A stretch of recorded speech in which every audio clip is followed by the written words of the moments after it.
Territoire d'info, Public Sénat, Sud Radio. Bonjour à tous, bonne journée, nous sommes ensemble pendant une heure, bienvenue dans la matinale de Public Sénat de Sud Radio avec la presse quotidienne régionale. Territoire d'info, c'est une heure de direct et on retrouvera notre invité politique à 8h. Aujourd'hui, c'est Ramayad, la candidate à l'élection présidentielle qui sera débriefée par nos éditorialistes Denis Jambard et Yves Tréhard.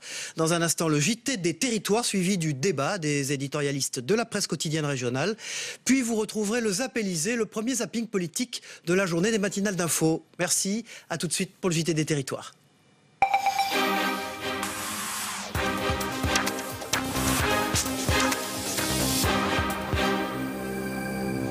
Une préoccupation majeure pour commencer. Depuis quelques semaines, la grippe aviaire a fait son retour en France. Si le spectre d'une nouvelle pandémie plane sur les élevages, aux zoos d'Amnéville, on ne veut prendre aucun risque avec les animaux. Michel Weiss pour Mirabel TV. C'est l'heure de soigner les petits bobos pour cette buse de Harris, victime d'une attaque d'un autre rapace dans sa volière.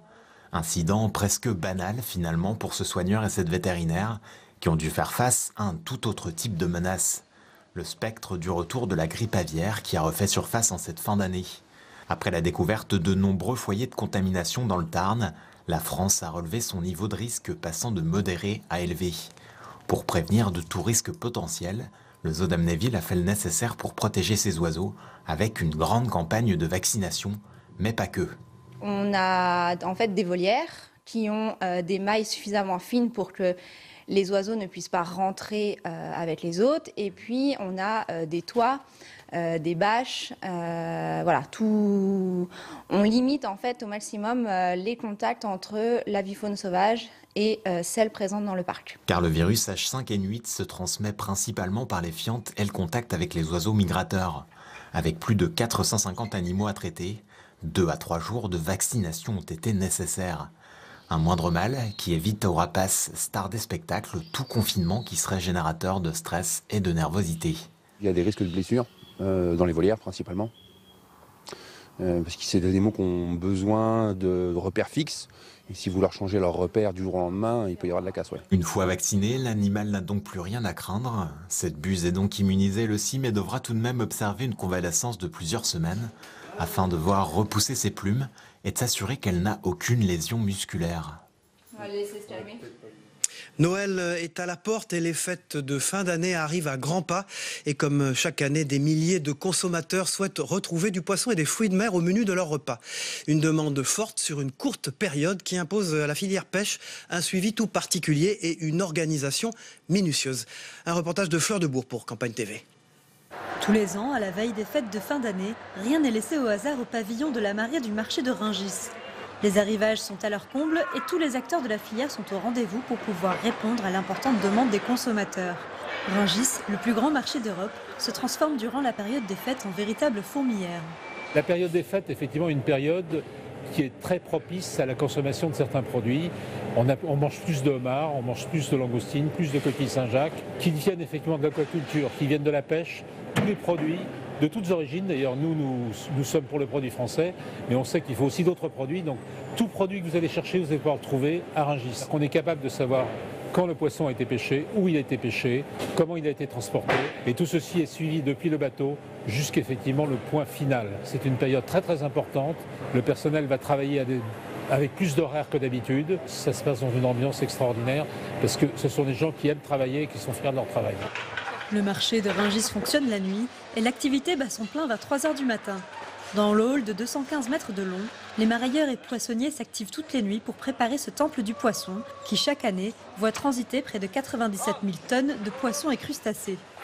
Les produits stars de la fin d'année, donc c'est la coquille Saint-Jacques. Vous avez les huîtres aussi qui sont très vendues en période de fin d'année, donc la demande sur la coquille est bien plus importante. Donc il faut redoubler d'efforts et le travail est plus important du coup pour que tous les gens aient des coquilles dans leur assiette aux périodes de Noël. Le prix cette année sur la coquille Saint-Jacques est assez stable, il va sûrement évoluer en fin d'année parce que la demande sera plus importante. Cette année encore, le produit star c'est la coquille Saint-Jacques. Et pour la préparer, voici quelques conseils de chef. Il faut demander à son poissonnier, c'est quoi la saison? Là, on est en pleine saison de Saint-Jacques. Le plus simple à faire, c'est la Saint-Jacques, pour Noël, ou poêlé, ou cru. Regardez-moi ce que je vous ai fait aujourd'hui, regardez. C'est tout simple. Là, c'est la Saint-Jacques, elle est crue. Un peu de citron, sel, piment d'Espelette, bien sûr, l'huile d'olive citron, et c'est tout. Vous posez ça, ça fait un carpaccio. Et surtout, mettez du cœur dans la cuisine et vous allez voir, vos invités seront contents. De quoi enthousiasmer nos papilles à quelques jours des fêtes de fin d'année. Vous allez aussi certainement déboucher une bouteille de liquoreux pour accompagner une tranche de foie gras. C'est d'ailleurs l'un des problèmes du Sauterne qui souffre d'une image trop festive et élitiste. Certains vignerons n'arrivent plus à joindre les deux bouts.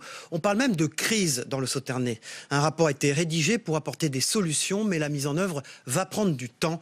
Franck Poirot pour TV7 en Gironde.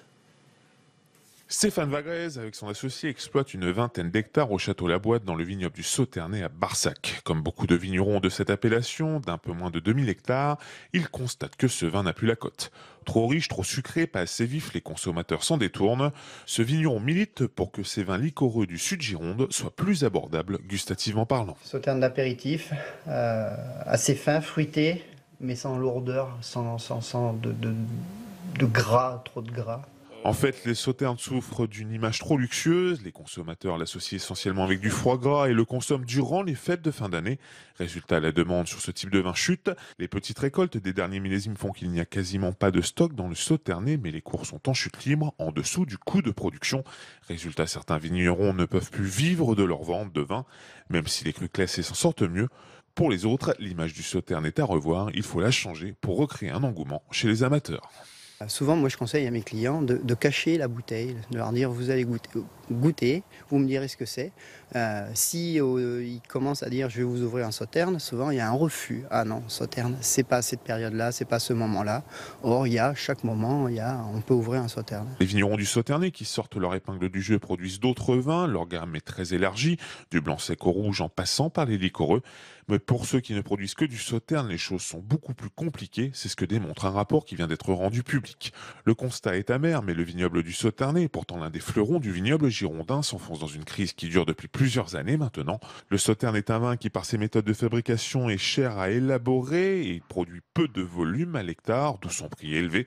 Mais pour le président des vins de Sauterne, il ne faut pas y toucher. Tout ce qui est Sauterne vendu bas de gamme, c'est une erreur. Et tirer Sauterne vers le bas en voulant augmenter les rendements et diminuer les concentrations,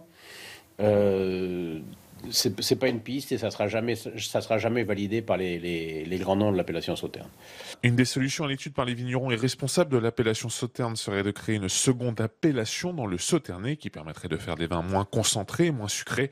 Dans tous les cas, tout le monde s'accorde sur le manque de moyens dans la promotion de ces vins du Sud Gironde. Voilà, un JT qui traite de Noël sous tous ses aspects dans cette période, justement. Une initiative pour des enfants hospitalisés a retenu notre attention. C'est le cas à l'hôpital Lanval de Nice, où la célébrité locale, Mehdi, a organisé un concert solidaire. Plus d'une centaine de jouets ont été récoltés et distribués à des enfants émerveillés. Lucie Camin pour Azur TV. Sur cette grande table, plus d'une centaine de jouets attendent leurs futurs propriétaires. Si pour Ondine, 11 ans, le choix est difficile. Là, je choisis, mais je sais pas trop ce que je vais prendre. Les garçons, eux, ont déjà trouvé leur bonheur. Une voiture télécommandée. J'ai pris des calculateurs. Des Lego et des livres. Un Noël avant l'heure, très apprécié par les enfants. Il y a des enfants, ils ne peuvent pas rentrer chez eux. Et comme ils ne peuvent pas rentrer chez eux pour fêter Noël, et au moins ils fêtent un peu Noël ici avec les cadeaux. Et oui, je trouve que c'est bien. C'est sympa, quoi. On pense à nous. Tous ces jouets ont pu être collectés grâce au concert solidaire organisé par le chanteur Mehdi jeudi dernier. Le principe était simple, un jouet neuf contre une entrée. Aujourd'hui, l'artiste niçois est satisfait du résultat. J'étais déjà satisfait le soir du concert, de voir à quel point les gens avaient répondu présent. Je voyais dans cette boîte que plein de jouets avaient été apportés. Et puis voilà, là je me rends compte qu'il va y avoir pas mal d'enfants et qui vont être assez heureux de recevoir un petit cadeau. C'est un peu Noël avant l'heure. C'est vrai qu'on se dit qu'on est le 12 décembre. Peut-être qu'il fallait cacher les cadeaux quelque part jusqu'au jour fatidique. Mais bon voilà, je suis super heureux. Et puis c'est pas grand chose à faire et ça apporte un bien fou. On leur dit juste c'est Noël avant Noël. Ils sont tout épatés que Papa Noël passe d'abord à Lanval avant de passer à la maison. Donc ils trouvent que Lanval c'est très très cool. La Mehdi Christmas Party était le premier événement d'une série de 3 concerts caritatifs. Rendez-vous donc à la Black Box le samedi 14 janvier et le mercredi 10 février prochain, où cette fois-ci, tous les bénéfices seront reversés au profit de l'hôpital La Cassagne et de la Banque Alimentaire. À quelques jours de la date fatidique, la magie de Noël a du mal à se faire ressentir dans les rues de Nîmes. Alors qu'à la même époque que l'an passé, la France était encore sous le choc des attentats de Paris et avait du mal à fêter Noël. À Nîmes, Charles Arrigoni pour TV Sud nous parle de l'ambiance. La magie de Noël avait un peu de mal à se faire ressentir ce matin dans les rues de Nîmes.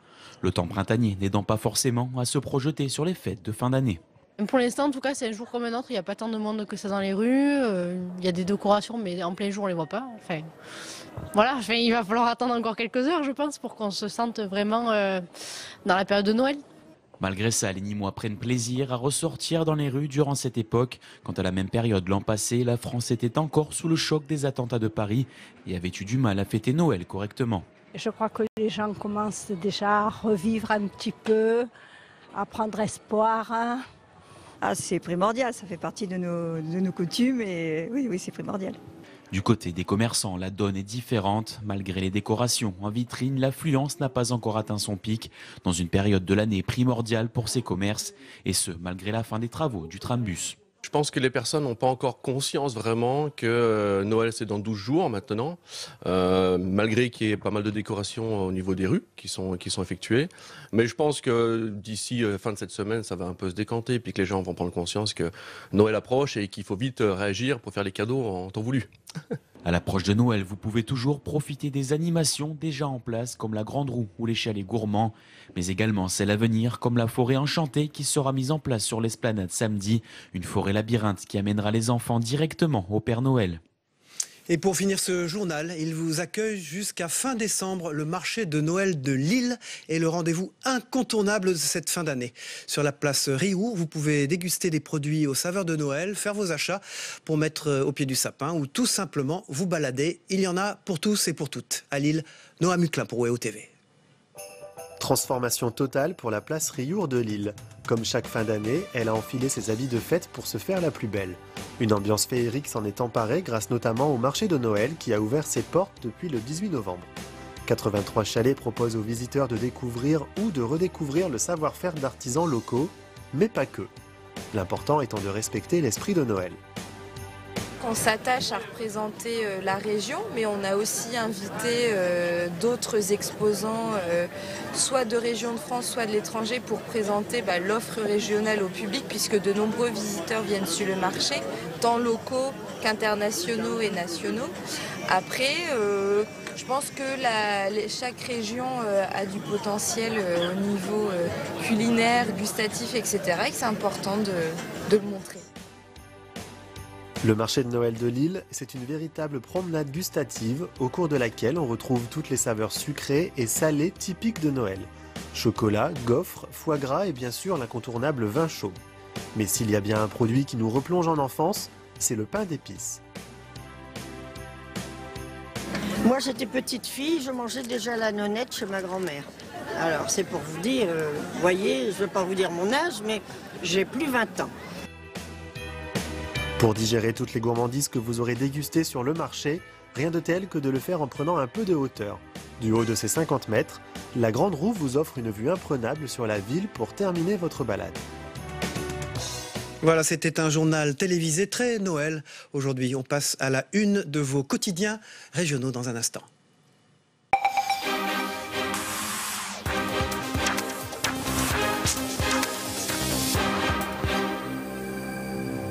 On commence avec suite des attentats du 14 juillet à Nice. Nice matin, 11 arrestations. 10 interpellations ont été effectuées par l'antiterrorisme et la PJ hier à Nice. Un autre homme avait été arrêté à Nantes vendredi. Ils sont soupçonnés d'avoir aidé l'auteur de l'attaque à se procurer des armes. Pour Sud-Ouest, c'est le candidat Fillon qui divise le FN. L'arrivée de François Fillon dans la campagne a changé la donne pour le Front National en ravivant les guerres internes au point que le parti revoit sa stratégie. Pour Paris-Normandie, c'est une curieuse mais en même temps pourquoi pas, des funérailles républicaines bientôt possibles. Dernier voyage en mairie avec, vous le voyez, une grande photo de la mairie en bleu, blanc, rouge. Pour Ouest France, c'est les pharmaciens inquiets pour l'avenir. Pour l'Écho de Haute-Vienne, Rivet, les salariés dénoncent l'acharnement fiscal. Le fisc peut nous tuer. C'est les salariés de l'imprimerie Rivet, soutenus par la CGT et les salariés de l'Écho, qui ont manifesté hier devant leur entreprise. Ils dénoncent l'acharnement du fisc et ses exigences très contestables qui mettent en péril à très court terme l'activité industrielle et l'existence du journal lui-même. Dans le Télégramme, cybersécurité, la Bretagne au cœur du combat. Nokia a annoncé hier que Lannion deviendra le centre mondial de la société pour la recherche en cybersécurité avec des applications civiles et militaires. 500 postes d'ingénieurs seront également créés en France, dont une centaine sur le site Costard-Mauricain. Pour l'Ardennais, c'est le monde agricole recrute. On en parlera tout à l'heure aussi avec Sébastien Lacroix de l'Union de Reims. Les emplois disponibles dans l'agriculture ne cessent de croître, de quoi peut-être susciter des vocations. Pour la montagne, c'est beaucoup de fraude dans le tramway, point d'interrogation. C'est un bilan des usagers et de l'impression que la fraude est un sport local dans le tramway du côté de Clermont Métropole. Et pour la Dépêche, c'est une internationale avec Trump. Où va l'Amérique? À coup de déclarations choc, de conflits d'intérêts, avec l'ombre de Poutine sur son élection et un gouvernement de militaires, le milliardaire et l'ultra-conservateur pose des problèmes, visiblement pas qu'à la Dépêche. Voilà, sans transition, j'accueille les éditorialistes de la presse quotidienne régionale ce matin. Sébastien Lacroix, je viens d'en parler, de l'Union de Reims, je ne sais pas si on dit encore de Reims, en tout cas de l'Union. Bonjour Sébastien, merci d'être avec nous. Jean-Pierre Vacher, qui est le directeur général de TLM, Télé Lyon Métropole. Bonjour. Oui, bonjour Cyril. On va parler des fêtes à Lyon, également de Noël. À Lyon et la fête des Lumières. Et puis Zoé Cadio du Midi Libre et de l'Indépendant. Bonjour Cyril. Régulière de cette matinale d'info. Merci d'être avec nous Zoé ce matin. On démarre avec vous Zoé. Un petit mot de votre une sur Manuel Valls dans l'Aude, un déplacement très territorial. Très territorial et aussi très symbolique parce que il ne faut pas oublier non plus que François Hollande il y a 5 ans avait commencé aussi sa campagne de terrain dans l'Aude. Ça lui avait porté chance. Alors comme le rappelle un des maires d'un des villages audois, ça sera plus compliqué. Mais bon, il a quand même multiplié les messages. Il se lance dans l'Aude. Il va sur la terre de Léon Blum, donc il y a déjà un premier symbole. Et puis après, deuxième message subliminal, il fait quand même une référence à la force tranquille, François Mitterrand. Donc, le fameux slogan inventé par Jacques Séguéla. Voilà, exactement. Donc ça fait un peu... on sent quand même qu'il cherche à mettre en avant ses racines. Manuel Valls, force tranquille, il correspond au slogan. Écoutez, je ne suis pas amène de juger, mais je pense quand même qu'il y a quand même un sacré écart entre la politique qu'il a menée quand il était à Matignon et aujourd'hui quand il parle de force tranquille. Il a quand même eu des déclarations assez brutales, pour reprendre une expression qui est assez à la mode en ce moment quand on parle du programme d'un autre candidat de droite. Voilà, alors d'un Premier ministre à l'autre, voilà. C'est Bernard Cazeneuve aujourd'hui qui est devant la représentation nationale.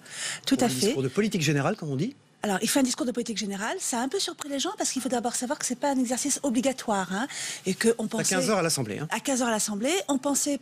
D'ailleurs qu'il allait plutôt éviter cet exercice, mais finalement il y va pour 2 raisons. La première, c'est pour asseoir son autorité et puis dire que, comme il l'a confié récemment, il n'est pas là pour éteindre les lumières et laver les bureaux, Il a bien l'intention d'être là, de marquer son empreinte et de mener à bien les derniers dossiers un peu litigieux, comme la réforme pénale avec la fameuse réforme pour autoriser les policiers à porter le port d'armes en cas de légitime défense. Donc il y a quand même encore quelques dossiers assez symboliques. Sébastien Lacroix, c'est un super ministre de l'Intérieur qu'on a à Matignon ou c'est un Premier ministre de plein exercice?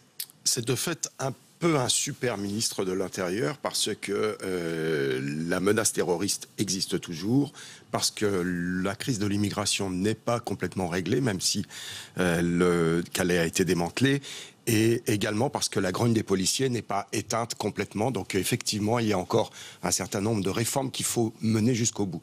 Mais la tâche de Bernard Cazeneuve va être plus vaste parce qu'il va falloir qu'il s'impose comme un Premier ministre, il aborde des problèmes sociaux éventuellement qui parlent des tensions internationales, puisque avec ce qui se passe en Syrie, il ne peut pas passer outre. Donc il va falloir qu'à la fois il soit le super ministre de l'Intérieur et qu'également il se pose comme Premier ministre, qu'il sorte un peu de son costume. Jean-Pierre Vacher. Oui, c'est intéressant parce qu'on a eu Bernard Cazeneuve qui est venu faire à Lyon son premier déplacement en tant que nouveau Premier ministre. Il était prévu qu'il vienne pour le lancement de la Fête des Lumières sur les aspects, bien sûr, sécurité. Et il a fait un discours... Quelle impression a-t-il laissé? Plein d'humour hein, devant le monde économique lyonnais, hein, à l'Opéra de Lyon. Puis il a visité l'Institut de recherche technologique BioAster dans le quartier de Gerland. Discours plein d'humour pour dire, voilà, je vais faire en sorte que les journées comptent triple pour avoir le sentiment que j'ai été un long Premier ministre. Il le dit depuis le tout début, ça. Oui, et il a beaucoup insisté sur les aspects économiques, puisqu'il s'adressait au monde économique pour expliquer tout ce qui avait été fait en matière économique et sociale. Donc oui, là, je pense qu'il reste bien sûr super ministre de l'Intérieur, hein, puisque bon, il a évoqué la sécurité, le pourquoi de cette fête des Lumières qui était maintenue, mais je pense qu'il a bien endossé la charge le costume de Premier ministre. Est-ce qu'il peut être une surprise politique? Est-ce qu'il peut devenir je pense que oui. populaire? Et déjà dès cet après-midi, on va le voir, on va le découvrir, parce que les Français, ils ont l'impression comme ça de voir un premier, qui était un ancien ministre de l'Intérieur assez austère, mais c'est quelqu'un qui a une véritable éloquence et qui sait très bien parler et qui a beaucoup d'humour. Alors pas l'humour gras, mais très fin. Donc je pense que cet après-midi... Oui, c'est... Pardon. Je vous en prie. Non, c'est amusant parce qu'à la sortie de son intervention, là, juste avant le lancement de la Fête des Lumières, il y a plusieurs personnes qui disaient finalement, et si c'était lui le candidat. Oui, alors ça rajouterait encore un. Bon, c'est pas prévu, je pense que justement, ça va compliquer la donne là. Voilà, ça va compliquer la donne, et puis je pense qu'il risque aussi de redonner un peu de couleur au bilan de François Hollande, parce que c'est aussi ça sa mission. C'est pas simplement mener à bien les affaires de l'État, mais c'est aussi inscrire ce quinquennat dans l'histoire et pas dire que simplement il faut tout jeter. Et voilà, quoi, il y a des choses bien. Oui, Sébastien Lacroix. Peut-être qu'il est d'ailleurs mieux placé que François Hollande pour défendre le bilan de François Hollande. C'est exact. C'est-à-dire les choses de bien qui ont été faites, parce qu'on ne peut pas dire que tout était mal.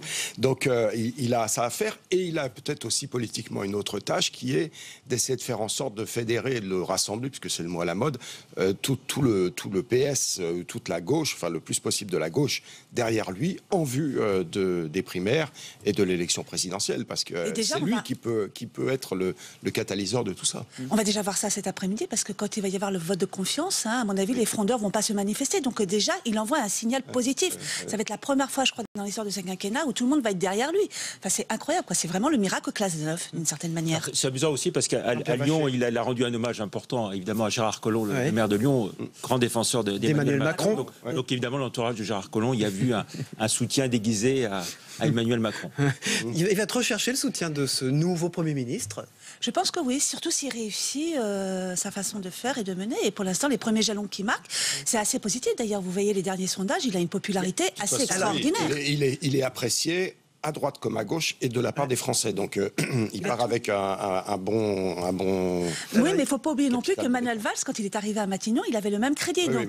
Là, il y a 5 mois, donc c'est plus court. Donc je pense quand même qu'il a une sacrée chance de réussir cette mission. Alors il y a même une chose incroyable, c'est que c'est presque devenu une personnalité pipolisé. J'ai vu que GQ l'avait mis dans les hommes les plus élégants, les hommes politiques les plus élégants de France. Plus élégant, mais il semblerait aussi que c'est un homme économe, parce qu'il va dans des boutiques. C'est très marrant. Donc on peut être bien habillé tout en par dizaines. Oui, c'est ça. Et puis il n'hésite pas à dire. On le voit d'ailleurs derrière vous, il est chic. Oui. Il a un côté un peu aussi anglais, gentleman farmer d'une certaine manière. Très british. Oui.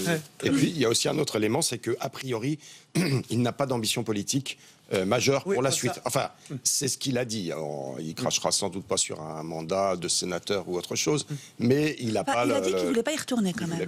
Voilà. Donc... Sébastien Lacroix, je vous tiens dans l'Union, l'agriculture qui a besoin de recruter, je le disais tout à l'heure en parlant des unes de la presse quotidienne régionale, dans votre région, dans les 10 ans à venir. C'est énorme ce qui se prépare. Oui, et c'est assez étonnant et c'est assez paradoxal par rapport à tout ce que l'agriculture vit, tout ce qu'on dit de l'agriculture sur le suicide des agriculteurs et la mauvaise santé. Terreau d'emploi, c'est votre une. Voilà. En fait, dans le Grand Est, et c'est pour ça que les agriculteurs ont tiré la sonnette d'alarme, ils vont avoir besoin sur 10 ans de beaucoup de main-d'œuvre, d'exploitants. Ça représente à peu près 30 000 exploitants sur les 10 ans. Or, les lycées agricoles, les écoles spécialisées n'en forment que 14 000. Donc, les agriculteurs tirent la sonnette d'alarme pour dire, malgré la décroissance du nombre d'exploitations, nous avons besoin de main-d'œuvre. Et ce sont des métiers qui se sont beaucoup modernisés, qui sont plus aussi durs qu'avant. C'est un contrario de tout ce qu'on nous dit quand même. Hein. Et oui. Alors c'est peut-être propre au Grand Est, ça, je ne le sais pas. Et il y a des écoles aussi qui ne fournissent pas suffisamment de diplômés. Oui, parce que en fait, quand on additionne toutes les écoles du Grand Est, elles fournissent 14 000 diplômés sur les 10 prochaines années.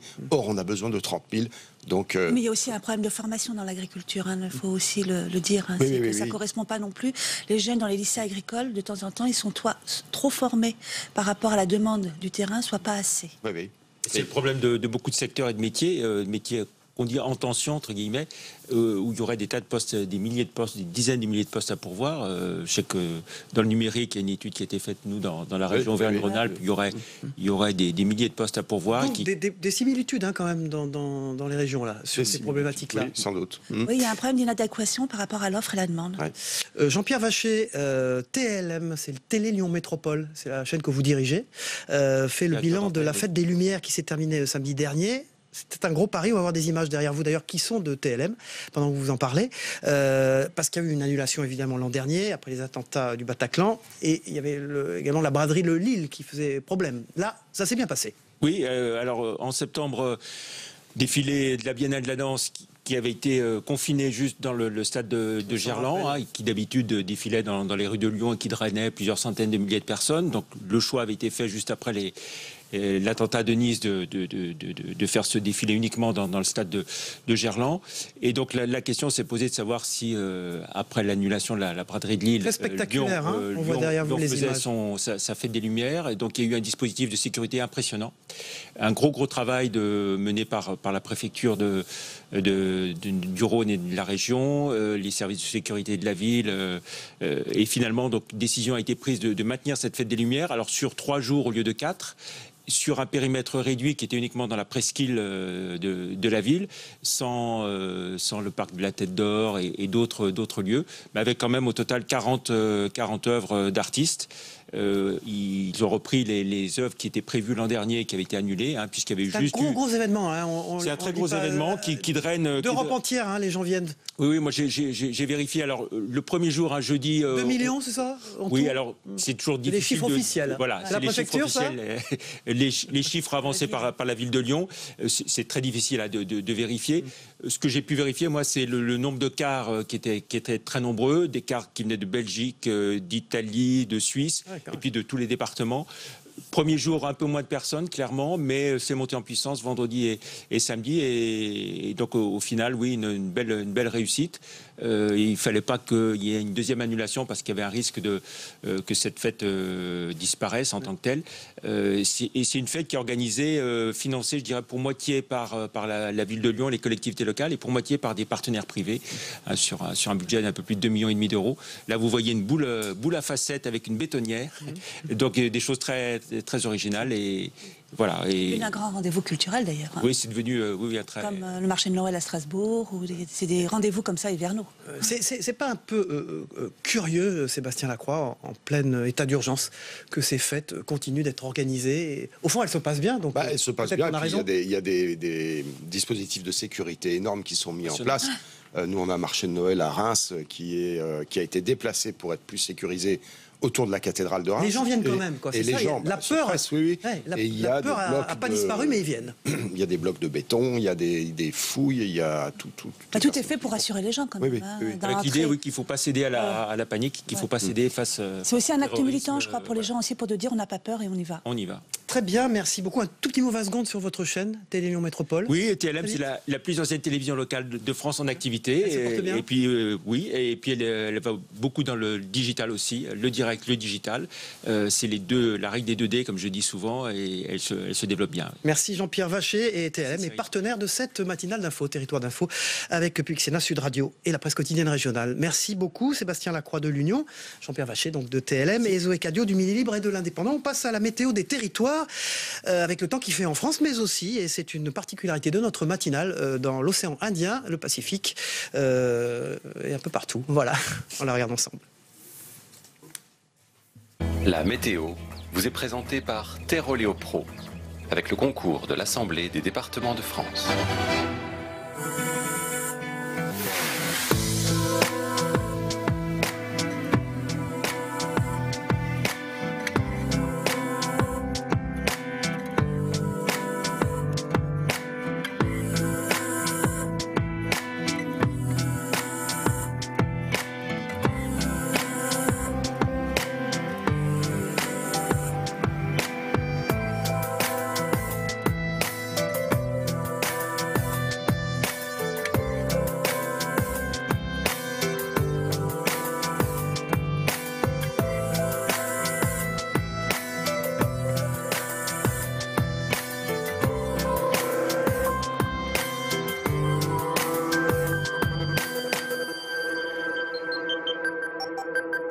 C'était la météo avec Terre Oléo Pro et l'Assemblée des départements de France.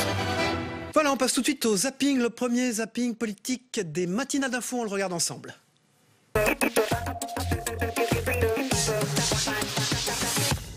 Merci à vous. Attends, je vais faire la bise. Est-ce que vous allez suivre le PS, monsieur Macron? Assemblée pour gagner, diviser pour régner. Merci à vous. Bravo, super. Merci à vous. Macron, président. Merci à vous. Merci d'avoir été là. La toile s'est bien amusée ce week-end en regardant Emmanuel Macron hurler à la fin de son meeting parisien. Une métamorphose pour le candidat à l'élection présidentielle, parodié en chanteur de métal. Notre projet! Ah, mais comment c'était trop bien! On aurait dit Justin Bieber pendant le dernier appel! Je pense simplement que quand on est devant un micro, il faut arriver à poser sa voix. Alors sur et la pas forme, casser la voix. Sur la forme, Patrick Pierre Moscovici, très belle référence. Excellent. Il y a ni Patrick Bruel, ni Johnny Hallyday. Eh ben voilà, ça commence, j'avais perdu l'habitude. Après 2 ans loin de la vie politique française, Vincent Peillon se lance dans la bataille avec l'objectif, dit-il, de rassembler autour de son nom.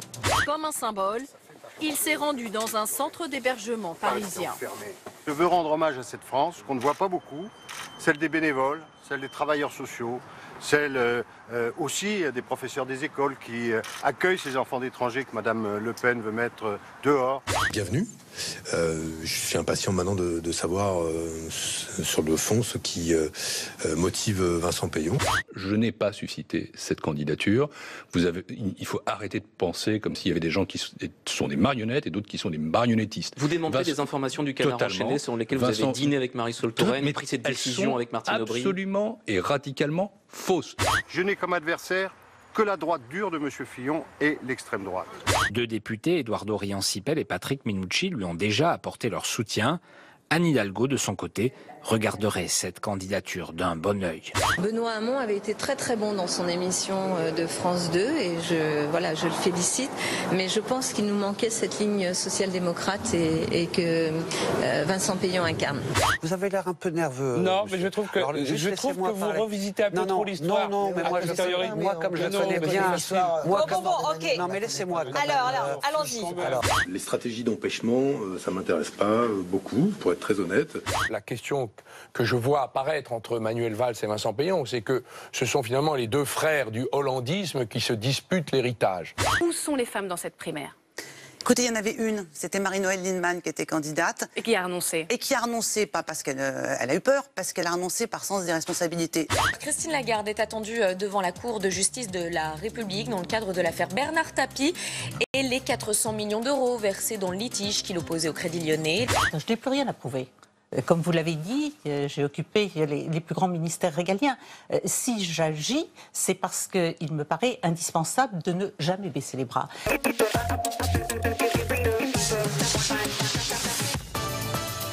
Territoire d'info, Public Sénat, Sud Radio. Voilà, et l'invité politique de notre matinale d'info, de Territoire d'info, c'est Ramayad. Bonjour. Bonjour. Vous êtes candidate à l'élection présidentielle et ancienne secrétaire d'État chargée des droits de l'homme. Pour vous interroger à mes côtés ce matin, Christophe Bordet, le rédacteur en chef de Sud Radio, bonjour. Et Gilles Leclerc, pour Public Sénat, bonjour Gilles. Ramayad, Alep en Syrie est en train de tomber aux mains du régime syrien. L'ONU demande une enquête car des exactions sont signalées. Daesh de son côté reprend Palmyre. Est-ce que la Syrie, la politique étrangère d'une manière générale, seront un enjeu de l'élection présidentielle? Je l'espère parce que Alep a besoin de nous. Et notre silence, notre indifférence, cette manière que nous avons, avec une certaine désinvolture, à détourner le regard, nous le paierons cher. Ce qui se passe aujourd'hui à Alep est proprement inhumain. C'est maison après maison que les troupes de Bachar el-Assad commettent des atrocités sur les femmes, sur les enfants, sur les civils. Et nous ne disons rien. J'ai entendu dans les débats de la primaire... Vous n'êtes pas d'accord avec François Fillon, par exemple, quand il dit que, pour l'instant, il faudra maintenir Bachar al-Assad au pouvoir, qu'il n'y a pas d'autre solution, Absolument etc. pas. Il a utilisé cette formule, que voulez-vous, c'est la guerre, lorsqu'on lui parlait de ces atrocités-là. Que voulez-vous, c'est la guerre, c'est Munich puissance 100. Que peut dire l'Europe et que peut dire la France aujourd'hui? Et notre politique étrangère. Vous parlez de silence, mais en fait, les paroles, c'est nous avons joué aux pompiers pyromanes avec cette région du monde depuis l'invasion de l'Irak. Et c'est ce que nous payons aujourd'hui. Nous avons créé un monstre.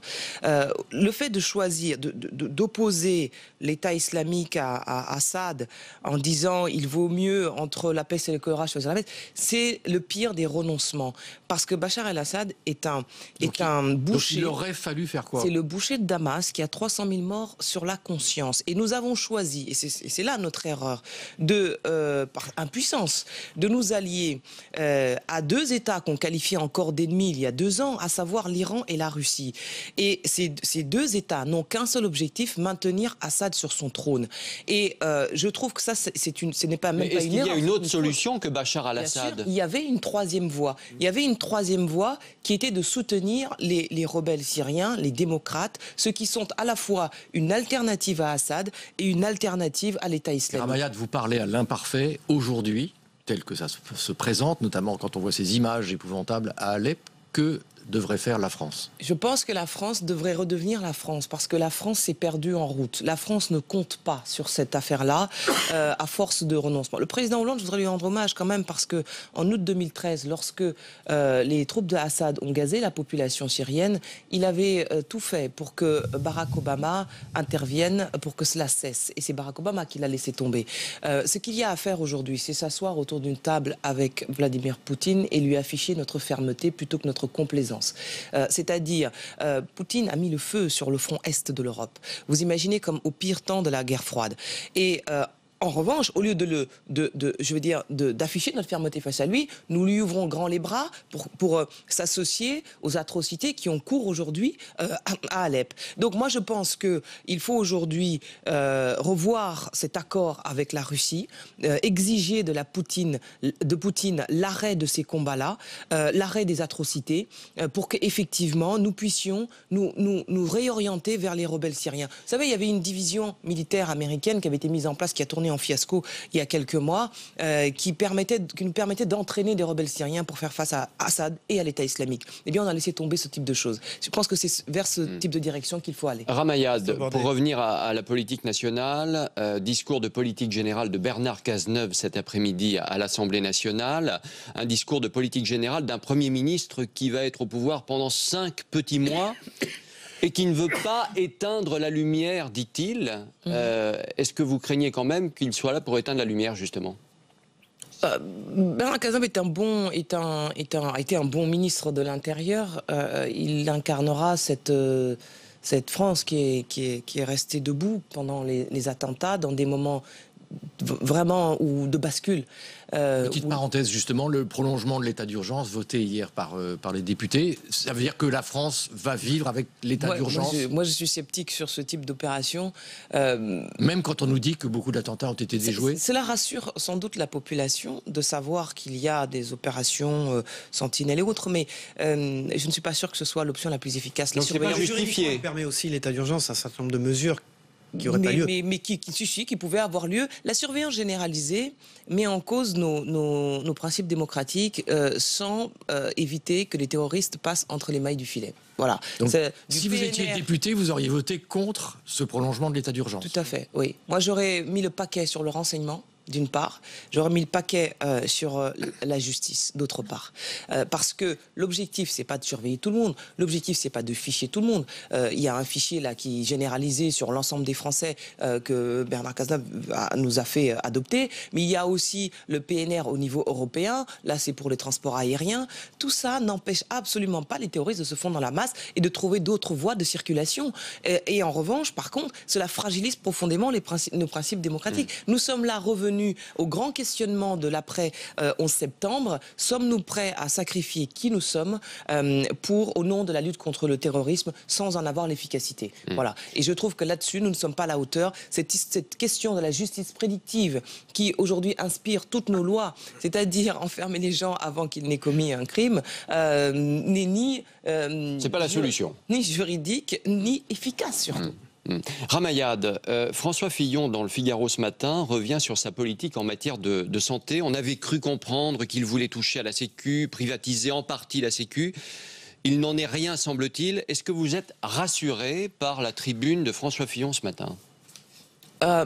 J'ai le sentiment d'une sorte d'impréparation par rapport aux questions de santé. Enfin, ce n'est pas un sentiment. Pourtant, on se dit, Fillon, c'est celui qui a le plus travaillé. C'est ce que l'on dit depuis pas mal de temps. Oui, parce qu'il a une raie sur le côté et les cheveux bien peignés. Mais cela ne signifie cela ne signifie pas que ce dossier a été travaillé, puisque ses propres proches disent que ce n'est pas un sujet qu'ils ont suffisamment travaillé. Et je le regrette profondément parce que la santé est une question sérieuse. Et je voudrais qu'on voit aussi au-delà des chiffres. L'approche comptable qui inspire nos dirigeants depuis 30 ans a quelque chose de non seulement inefficace, mais en plus inhumaine. Moi, je voudrais qu'on parle des gens. Quand il dit, par exemple, ce matin qu'il veut revenir sur le tiers payant, vous n'êtes pas d'accord avec ça, vous ? Le tiers payant, ça a été une bureaucratisation qui a effectivement mis les médecins libéraux dans une colère noire, les manifestations, etc. Et c'était la loi Touraine donc là, vous êtes d'accord avec lui, là ? Très bien. Oui, il n'y a pas de problème. Mais la santé aujourd'hui, écoutez, il faut refonder la santé complètement et notre système de sécurité sociale et ne pas se contenter d'une approche comptable. Sauf qu'aujourd'hui, la dette accumulée sur l'assurance maladie, c'est 150 milliards d'euros. J'ai une proposition à faire qui permettra à la fois d'abaisser cette dette, voire même de devenir excédentaire pour le régime d'assurance maladie, mais en même temps de penser aux Français. C'est-à-dire, derrière les chiffres, il faut voir les hommes et les femmes. Est-ce que vous savez... Vous voulez supprimer les mutuelles, si j'ai bien lu votre programme, et relever le remboursement de 70 à 90%, c'est-à-dire une couverture quasi totale en termes de remboursement des soins et des médicaments. Et ça va réduire le déficit ? Comment est-ce possible ? C'est possible parce que ça existe déjà. Ça existe en Alsace et en Moselle. Et je propose qu'on généralise ce système-là. Ça veut dire, d'un côté, effectivement, on passe de 70 à 90%. Donc, les mutuelles ne sont plus nécessaires aussi peu. Il n'y a plus de forfait hospitalier aussi peu. Mais par ailleurs, ça veut dire des caisses autonomes, bien sûr, et un relèvement un tout petit relèvement du taux de cotisation des salariés, parce que ce serait une prise en charge, une cotisation individuelle et non pas collective via les entreprises. Ce qui permettra aux caisses autonomes de faire évoluer ce taux de cotisation en fonction de l'équilibre de l'assurance maladie.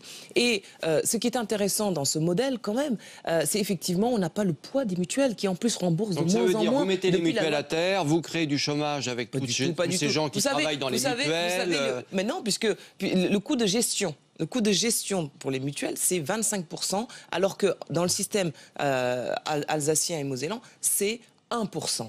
Moi je veux dire, tous les Français vous le diront, regardez, les mutuelles remboursent de moins en moins. Regardez la sécurité sociale qui rembourse de moins en moins. Et en même temps, le trou de la Sécu se creuse de plus en plus. Expliquez-moi la logique de cette situation. Ça n'a aucune logique. C'est Ramayad, candidate à l'élection présidentielle, qui est l'invité de Public Sénat de Sud Radio et de la presse quotidienne régionale ce matin avec nous.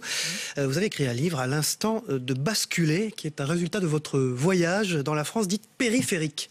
Alors pourquoi cette France serait-elle à deux doigts de basculer et vers quoi ? À l'instant de basculer, c'est la conviction qu'on est à un moment critique de notre histoire, à un tournant. 2017, c'est pas 2012, c'est sans doute pas 2022. C'est une année particulière où on danse au-dessus d'un volcan. C'est-à-dire que moi j'ai observé au cours de ces 60 000 kilomètres, enfin c'était pas nouveau, ça fait déjà quelques années, mais la situation n'a jamais été aussi tendue. Non pas une sorte simplement de révolte des Français ou de colère, mais je dirais même de retrait démocratique, c'est-à-dire un renoncement. Dans cette France périphérique que je considère majoritaire et qui n'est pas passive parce qu'elle est combattante, parce qu'avec des bouts de ficelle elle fait énormément, ce qui signifie donc qu'elle est très innovante. Dans cette France-là, l'État est désormais même un ennemi. Et il faut le comprendre, ça. Pour les entrepreneurs, l'État est un ennemi. Parce que l'État applique une fiscalité confiscatoire. Pour les collectivités territoriales, notamment les communes rurales, l'État est un ennemi. Parce que c'est vers cette France-là que vous allez chercher les parrainages, les promesses de parrainage en vérité, en priorité. On s'engage pour effectivement aller chercher les parrainages dans les communes dont les élus sont indépendants. Puisque moi-même, je suis une candidate indépendante. Mais je ne me suis pas contenté de cela, puisque le dialogue qui s'est noué entre nous dans les bureaux de chaque maire, individuellement, dans des villages de 70 habitants, 200, 300 habitants. Ce dialogue-là a été un dialogue très instructif. Alors aujourd'hui, on est mardi 13 décembre. Vous avez combien de parrainages et combien de promesses ? Alors, ce ne sont que des promesses, en effet, puisque les formulaires officiels seront envoyés par les préfectures aux 40 000 parrains potentiels au mois de février. Et d'ailleurs, c'est un scandale démocratique, cette histoire-là, parce que j'en suis à peu près aux 2/3. C'est jamais stable, parce que voilà, la comptabilité se fait au jour le jour, et d'autre part, parce que ce ne sont que des promesses, et on verra à la fin, en espérant qu'il n'y ait pas de personnes qui retirent leur engagement. Mais c'est un véritable scandale, cette histoire de parrainage. C'est pour ça que je propose d'ailleurs qu'il puisse y avoir des parrainages populaires, 500 000 citoyens qui puissent parrainer un candidat aussi. Pourquoi ?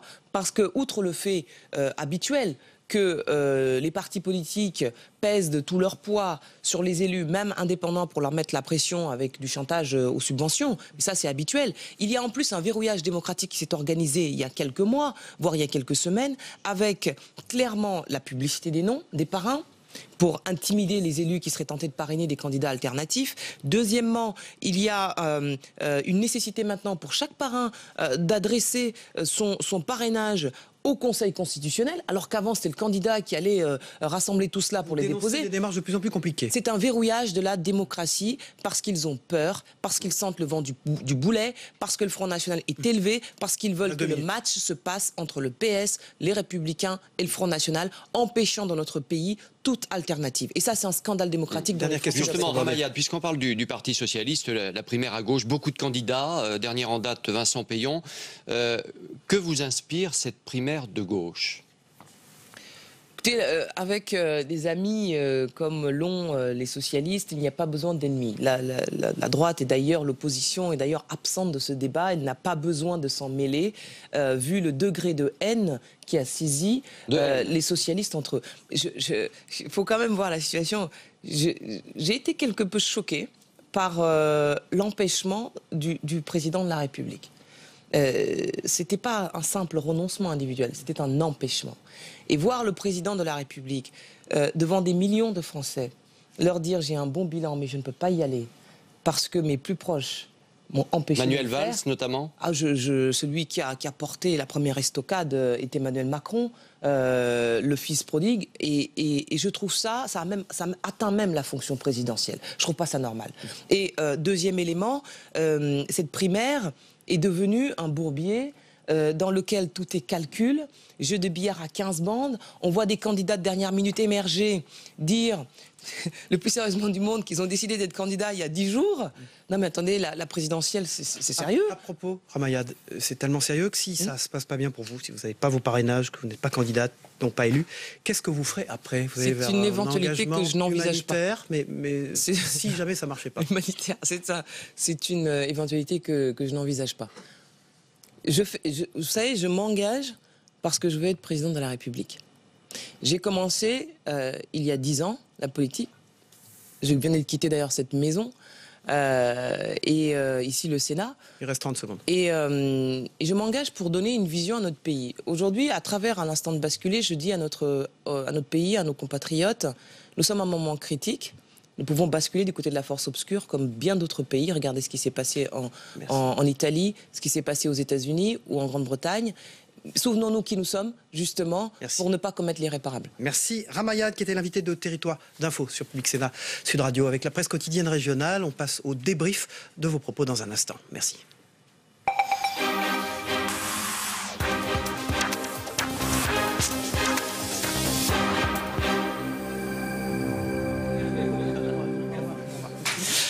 Voilà, alors que Ramayad, candidate à l'élection présidentielle, quitte notre plateau, j'accueille Yves Tréhard, le directeur adjoint de la rédaction du Figaro. Tous, bonjour Denis. Bonjour Yves Tréhard, ça tombe bien, dans le Figaro, il y a des choses aujourd'hui qui nous intéressent. Mais et Denis, jours, il y a des choses.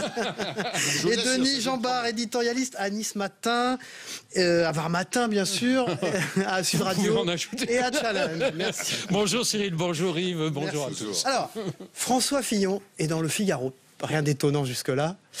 Non, plus sérieusement. Ouvert à Bien toutes sûr. les plumes et Bien à sûr. toutes les Non, sensibilités plus sérieusement, politiques. c'est sur cette problématique de privatiser l'assurance maladie, quelque chose qui lui était reproché. Il le conteste, bien sûr. Il veut rassurer dans vos colonnes.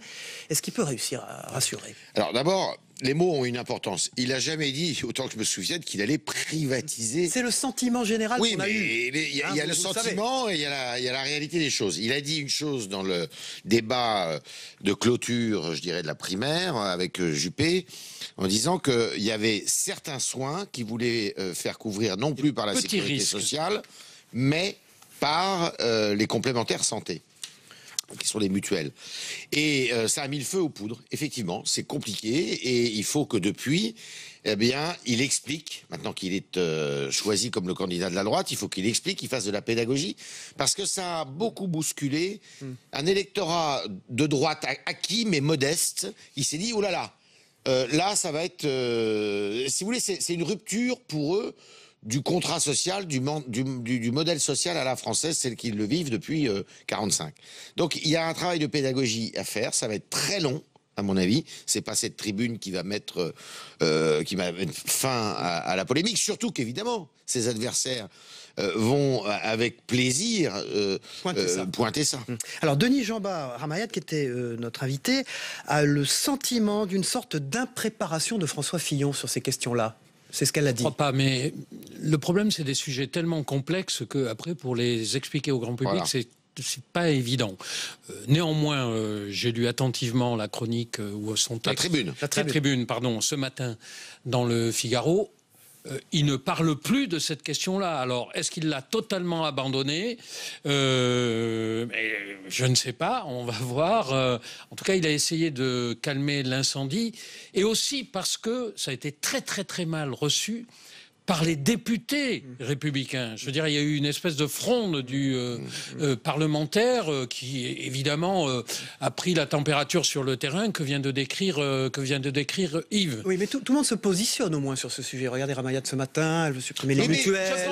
Je pense quand même, oui, bien sûr, c'est très bien d'organiser le débat autour de soi. C'est organisé. Mais quand vous l'organisez autour de vous, il faut tenir une ligne. C'est-à-dire, il faut rester cohérent. Je crois qu'il y a un problème. Ce qui a permis, je pense, à François Fillon de gagner la primaire, c'est sa cohérence. Il était sur une ligne droite, il n'a jamais lâché. Et là, tout d'un coup, eh ben, on a le sentiment qu'il perd de sa cohérence. C'est comme un athlète qui se désunit dans la dernière ligne droite. Il va peut-être pas changer de pied. Il va faire de la pédagogie. Il va falloir qu'il explique et qu'il précise. Parce que cette notion de petit risque, elle a disparu. Il a été, en tout cas, c'est vrai. Il a été très attaqué par une de ses anciennes ministres sur ce plateau. En disant impréparation, en disant moi j'ai des propositions, je supprime les mutuelles. Il a réussi en tout cas à organiser le débat autour de ça. Oui, mais Ramayad a la dent dure avec quasiment tout le personnel politique de droite. Donc c'est pas, et de gauche d'ailleurs.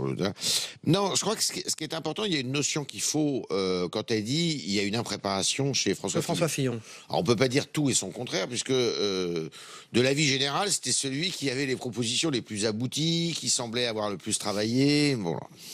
Je crois que ce qui est grave, et la véritable question que doivent se poser tout le monde, qu'on doit tous se poser, c'est l'efficacité.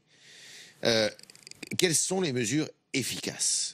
Et si on va dans le fond des choses, moi ce que j'entends si on prend au pied de la lettre la réforme que voulait François Fillon, c'est qu'en fait le sujet il n'est pas là pour faire des économies pour la sécurité sociale.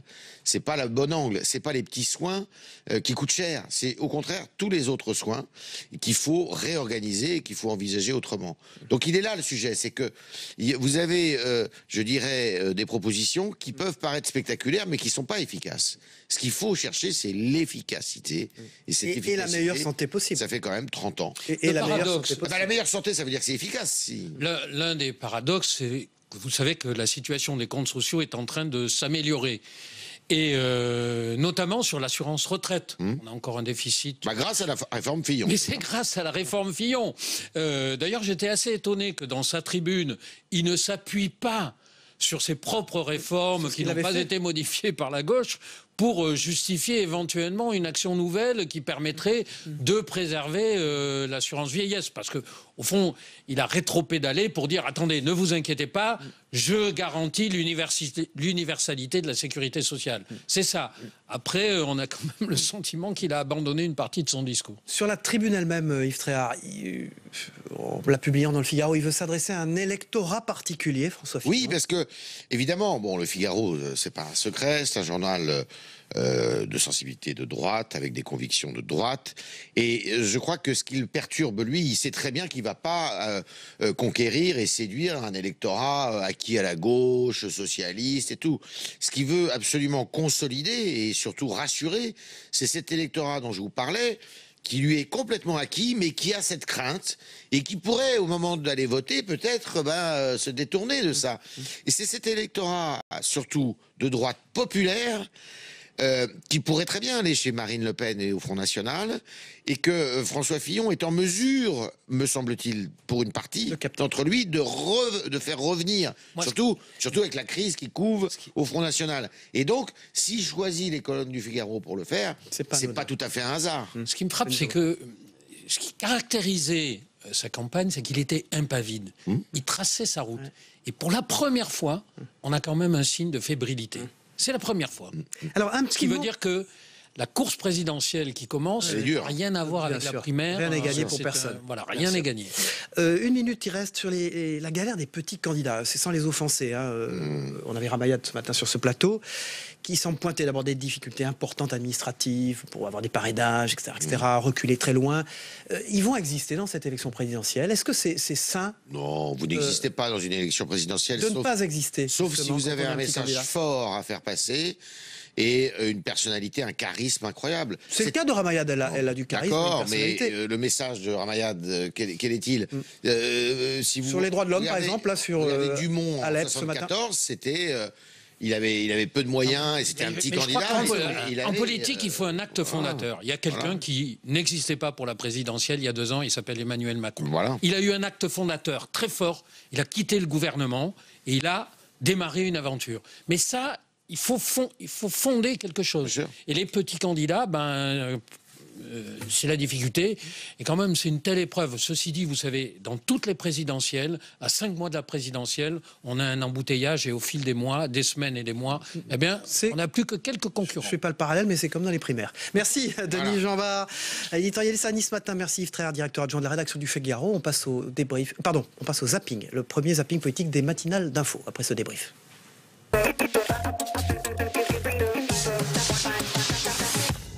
Merci à vous. Putain, je vais faire la bise. Est-ce que vous avez tué le PS, monsieur Macron? Rassembler pour gagner, diviser pour régner. Merci à vous. Bravo, super. Merci à vous. Macron, président. Merci à vous. Merci d'avoir été là. La toile s'est bien amusée ce week-end en regardant Emmanuel Macron hurler à la fin de son meeting parisien. Une métamorphose pour le candidat à l'élection présidentielle, parodié en chanteur de métal. Notre projet! Mais comment? C'était trop bien! On aurait dit Justin Bieber pendant le dernier appel! Je pense simplement que quand on est devant un micro, il faut arriver à poser sa voix. Alors sur la pas forme, casser la voix. Sur la forme, Patrick Pierre Moscovici, très bonne référence. Excellent. Il n'y a eu ni Patrick Bruel, ni Johnny Hallyday. Eh ben voilà, ça commence, j'avais perdu l'habitude. Après 2 ans loin de la vie politique française, Vincent Peillon se lance dans la bataille avec l'objectif, dit-il, de rassembler autour de son nom. Comme un symbole, il s'est rendu dans un centre d'hébergement parisien. Je veux rendre hommage à cette France qu'on ne voit pas beaucoup, celle des bénévoles, celle des travailleurs sociaux, celle aussi des professeurs des écoles qui accueillent ces enfants d'étrangers que Madame Le Pen veut mettre dehors. Bienvenue. Je suis impatient maintenant de savoir sur le fond ce qui motive Vincent Peillon. Je n'ai pas suscité cette candidature. Il faut arrêter de penser comme s'il y avait des gens qui sont des marionnettes et d'autres qui sont des marionnettistes. Vous démentez des informations du Canard enchaîné selon lesquelles vous avez dîné avec Marisol Touraine, pris cette décision avec Martine Aubry. Absolument et radicalement fausses. Je n'ai comme adversaire que la droite dure de M. Fillon et l'extrême droite. 2 députés, Eduardo Riancipel et Patrick Minucci, lui ont déjà apporté leur soutien. Anne Hidalgo, de son côté, regarderait cette candidature d'un bon œil. Benoît Hamon avait été très très bon dans son émission de France 2 et je le félicite, mais je pense qu'il nous manquait cette ligne social-démocrate et que Vincent Peillon incarne. Vous avez l'air un peu nerveux. Non, mais je trouve que vous revisitez un peu trop l'histoire. Non, mais moi comme je connais bien... ok. Non, mais laissez-moi. Alors, allons-y.